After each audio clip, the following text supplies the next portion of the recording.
సంతోష్ రే, ఏం చేస్తున్నావురా నువ్వు? బయలుదేరండి.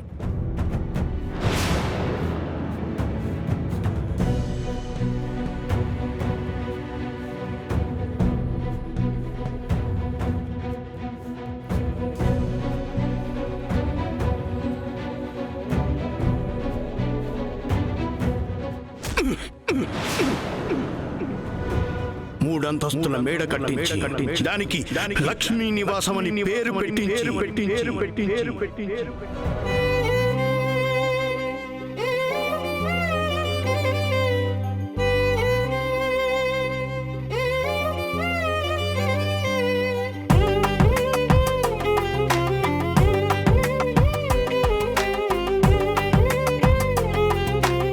మూడంతస్తుల మేడ కట్టించి దానికి లక్ష్మీ నివాసం అని పేరు పెట్టి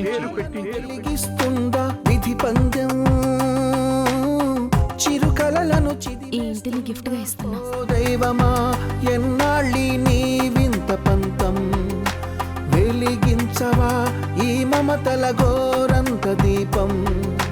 శ్రీలక్ష్మి కలసేనయ్య కథ ఆదర్శమే కావాలి ప్రతి జంటకి.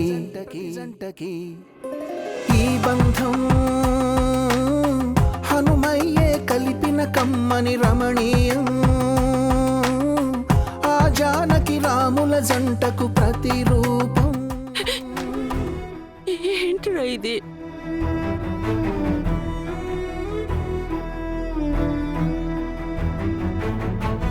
చూసింది చాలు, బయలుదేరండి.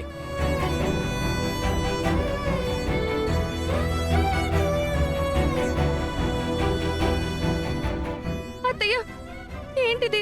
మీరు కూడానా? ఆయన ఎక్కడుంటే అదే నా ఇల్లు. ఇప్పటికే నా కోసం ఎన్నో కష్టాలు పడ్డావు, ఇంకా నేను కష్టాలు పెట్టలేను లక్ష్మి. ఎన్నో వదులుకున్నాను, ఇంకెన్నైనా వదులుకుంటాను, కానీ మిమ్మల్ని మాత్రం వదులుకోలేనండి. వెళ్దాం పదండి. అమ్మా, నాన్న, వెళ్ళదమ్మా, ప్లీజ్ అమ్మా. ఏడవద్దురా, మేమెక్కడున్నా మీ గురించి ఆలోచిస్తాం. మీరు బాగుండాలనే కోరుకుంటాం. వెళ్ళదమ్మా. కోరుకుంది చాలు, మేం బాగుపడింది చాలు. ఇక దయచేయండి. నాన్న, వద్దు నాన్న.